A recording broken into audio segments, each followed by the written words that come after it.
Hello everyone, this is Bentley, and today we're going to be talking about what might be a new, really good budget option for lighting.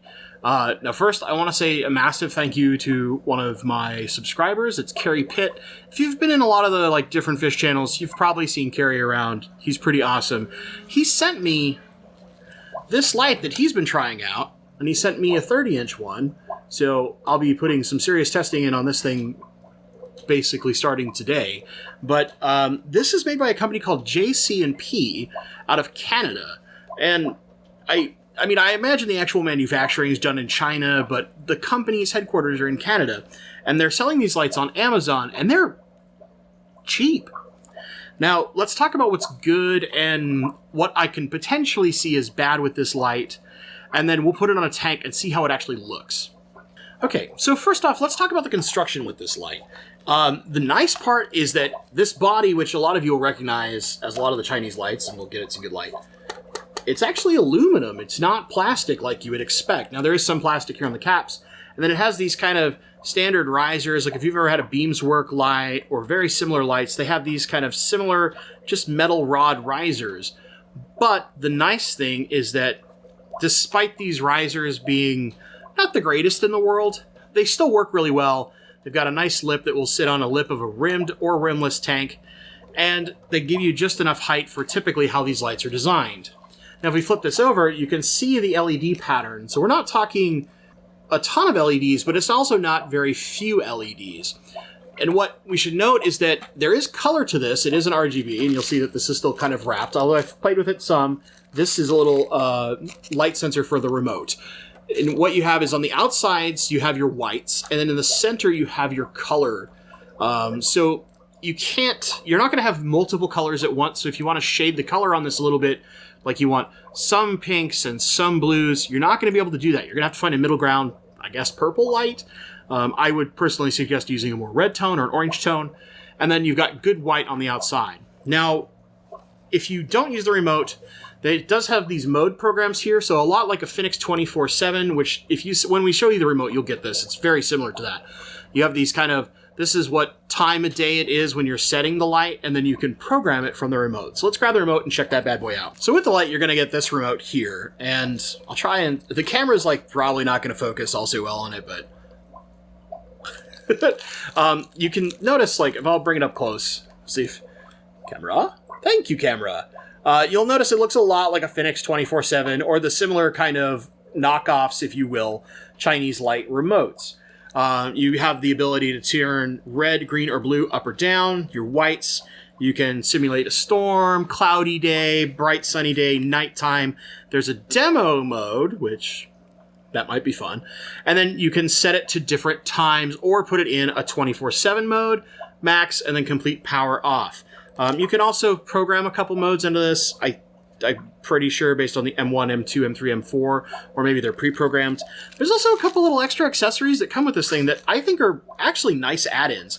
First off, this might be the best one, is this.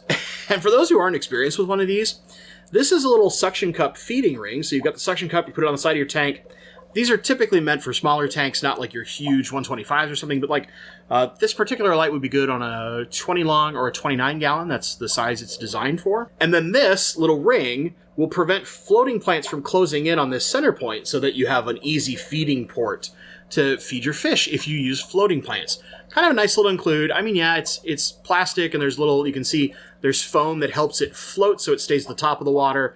And with this little arm, it'll switch positions a little bit, but as your water level raises and lowers, it's going to stay relatively in the same place to make sure you have a spot to feed your fish if you like using a lot of floating plants. The other thing that they include, beyond the remote, of course, is this little temperature probe. It's still in the bag, but you have this little powered unit here. This powered unit here that you're going to put on the outside of your tank or on top. There's a little suction cup in the bag too. And then there's a small digital probe on the end of this that's going to sit in your tank to tell you either Fahrenheit or Celsius. It has a flip switch to tell you both. So if you're not heating a room, or maybe you're heating each individual tank and you're looking to really monitor your temperature, it matters a lot for, say, breeding, or you want to be pretty warm for discus, something like that. this is actually kind of a nice little include because it gives you a free digital temperature probe and readout. Not bad as an include, especially in a second when I tell you how inexpensive these lights are on Amazon. If we look at this, I'm not going to shine it directly at you guys. Maybe I am. Let me see. So when we have both, and I'll point this vaguely at myself, you'll be able to see, I've got all the lights turned to their lowest setting, but the light is on. So every time you use the remote to turn it up a little bit, you're going to see it kind of blink as it changes power. So here we're increasing the reds, and we can get this relatively well. And then we can add green. This is going to give us a nice yellow tone light. This is really good if you want some warm whites. Honestly, I would probably on most planet tanks use this with maybe a teeny tiny. You can get all the way to green light, which green is actually really good for plants as far as how efficient it is photosynthetically. If you want to know the real science behind that, we'll talk about that soon. But not today. And then you can add in blue, so you can see I'm getting more of an actual extra white tone for some brightness. Or you can turn all of those off. See if I can get this thing. Oh, I can't do it the way I want to do it. But you can turn them all the way back down. And then if we turn the whites up, you're going to notice it's going to blink every time. But if we crank this thing all the way to its max light setting, this is pretty freaking bright for a light that is inexpensive. The question is, how's it going to look on a tank? We're going to check that out in just a second, promise. But you could, with this kind of control, it's not as great as, like, say, a Fluval, but this is way cheaper. So I would actually compare this almost directly to a Phoenix 24/7, and it has its own, like, 24/7 mode you can put it in. And, like, you can do a demo. Let's see what the demo looks like. We're going to turn the demo on. While I talk, I'm just going to let this thing do its thing. We're going to have it pointed like this.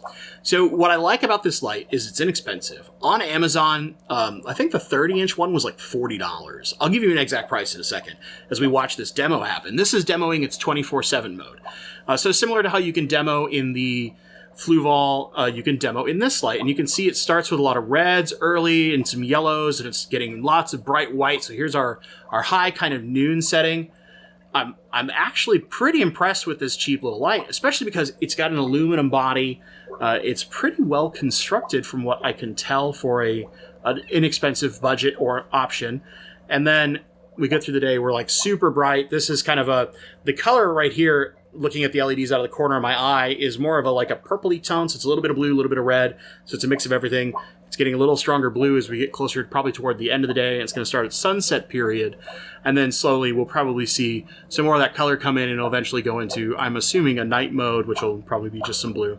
You know, I don't like blue at all at night. Here we go. We're starting to go into sunset. You can see that little yellow tone coming in, a little warmer.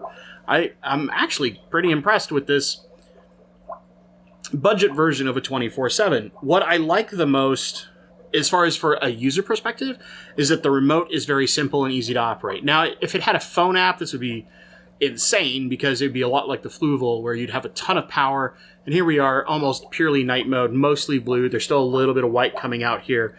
But this is a pretty interesting demo. So let's take this thing off. You got to get the sensor. And let's talk the price of these things. So I'm on Amazon right now on my phone, and I'm looking at the pricing. There's not a lot of these left in stock, so obviously they've been selling pretty well. But for this particular model, so the one that we're using here, this is the 28 to 36 inch. Sorry for that extra noise. It came off my dog's playpen. That's, wait for it, $35.99 US. That's cheap. If you compare that to like a true Phoenix 24/7, that's a super cheap option. They go to 37 to 45, and then eventually a 46 to 54. So 4.5 foot is kind of its maximum. And keep in mind, the actual light unit is the 46 inches. It's the legs that expand that extra distance. That's the way these kind of, much like a beams work, that's how these lights are designed. But its biggest version, which is going to hit, probably basically consider this for your 4 foot tanks, $52.99. That's pretty cheap. So, considering the color, the couple extra add-ins, the build quality, where's the catch? That's what we're going to find out, and we're going to test. Let's get this light over on a tank and see how it looks with some fish and some plants. And then I'll let you know how I'm planning on testing this light, where I'm testing it. I'm actually going to put it on the tank that I'm testing it on. And we'll talk a little bit further about what we should expect from this light going forward, and when a couple months down the line, when I do a full review on this light, what we're going to be looking at. This is my 29-gallon wild-caught rubro striata tank, and this has a Phoenix Planet Plus on it currently. I just want you to get this as a reference before we put the new light on there, the JC&P, and see what we're looking at. So this is mostly a white and red light. It's pretty good for plants, but let's take a look at the difference in brightness with the new light. So here we are with the JC&P light at max settings. It is a significantly smaller light as far as the raw width of the light compared to the Phoenix, but you can see we're still getting pretty great light compared to that Phoenix Planet Plus. And that Planet Plus, when it was originally debuted, was a, $200 light, $180 light, something like that. Very expensive, and they're still great lights if you can get them, but for something that only costs $36, this is pretty good light. Not to mention that we have programmable modes, we can do 24/7, and I have to play with this a little more to see how much I can program. That'll come in the full review. But for how inexpensive this light is, I'm pretty impressed with the color and brightness that we're getting on this 29-gallon tank. Just look at the top of the tank. Here's a comparison of the difference in size between these two lights. You'll notice the Phoenix goes the entire way across, where the JC&P is only taking up a small area. So this is a 30-inch tank. That JC&P light is probably 24-ish inches, just looking at how much space, because there's the end cap takes an inch off each side of the 26. So that just gives you an idea of how bright this is compared to its span. It's pretty impressive for a budget light. So there you go. There's a brief look at the JC&P light. Let's talk really quick about how I'm going to be working with this light over the next few months and what to expect in the next video. This is what we call testing methodology in my career industry. So I'm going to test what I can and can't program into the light. And then more importantly, I'm just going to monitor growth. Like, I know how well that Phoenix Planet Plus does for growth in that tank. And yeah, obviously you saw that tank's missing a ton of plants compared to before. There's some changes coming just to freshen that tank up, give something a little more different and interesting for those rubro striata while they're in there. And then I'll take a couple of months just to see, do I see any change in the LEDs? Am I seeing brightness issues? If I keep it in the 24/7 mode for a month straight, does it ever have issues? Does it get its timing off? Does it get stuck in a mode? Anything like any of those things that you would expect when it has a multimodal light and a full program mode light like that. Those are the things I'm going to test. I kind of want to get about 2 to 3 months of testing in on this light.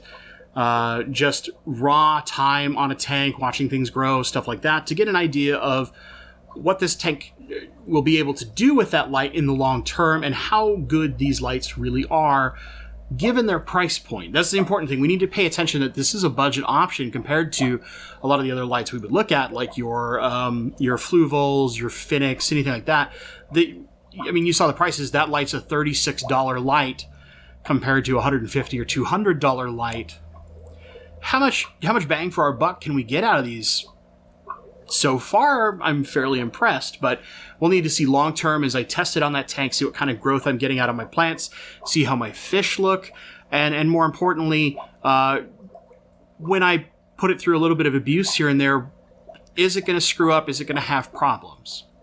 So that's it, guys. I'd love to hear your comments down below. Maybe there's... Maybe you've tried this light. Maybe you're one of the few who's actually gotten a hold of one of these lights and you've tried it so far. What's been your experience? What do you think is the most interesting part of this light? Is it just that it's another 24/7 knockoff? Well, maybe, but compared to every other one I've seen that usually have a plastic body, this is a much nicer constructed light. And that gives me hope that you can actually get quality out of something that's a good budget option for what you're paying for it. A lot like how I feel about the Beamswork lights, where I think for how cheap they are, they're a really good light option. And this might be something that's really good for, say, like a Plants for Profit tank to start out, is to start with this kind of light and then eventually move up to a nicer light as you get your more high-tech setup going. So let me know in the comments. If you enjoyed this video, please give us a like downstairs. include that comment. That's going to really help the magical YouTube algorithms. If you're tired of looking at my face and you only want to see the fish tank, you can hit that thumbs down twice, man. I understand. But that's kind of part of the me talking to you thing is my ugly mug's got to be on camera so you can see me. Anyway, as always, guys, thank you so much for watching. And stay awesome.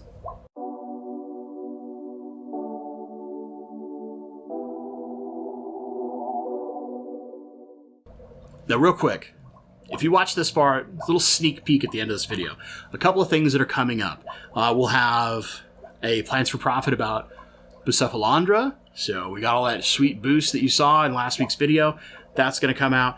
I have a special guest coming over who's going to help me do the hardscape for Animal House. So we'll have the next building Animal House, and we'll have a special guest. I've got a ton of Manzanita coming in. It's something like 50 or 60 branches of Manzanita coming in. So we're going to have lots of Manzanita to play with. We're getting some really awesome locally sourced stone that has little bits of calcium in it, so it will raise the water, kind of like how the Ceru stone would, but locally sourced stone that my special guest has gone out and picked by hand himself.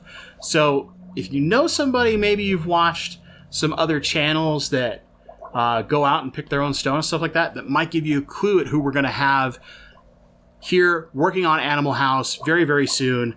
And then those are the two major ones coming up. One extra sneak peek once we've finished aquascaping Animal House, and we'll plant Animal House, of course. You're going to see a lot of other plants that are coming in soon and what plants I've chosen for that tank. We're going to talk about sumps, because that is going to be a fully planted, sump-oriented tank.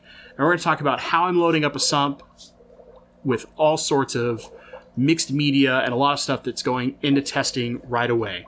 And also very soon, I actually have the parts. I've just got to get them done. We're going to have that test side-by-side Bright Waters X Series versus just the standard K1 style columnist media that's inside the Zis Bubble Bio, like the one that we have in the middle of this tank here. They're each going to be in a 20-gallon tank on their own. They're going to be actually below this tank for some testing purposes. And we're going to see what the bio capacity of each of these is. And more importantly, if we start getting that water a little more mucked up with some particulates, which one leaves the tank cleaner looking. So look forward to those, guys. Again, thank you so much for watching. Stay awesome.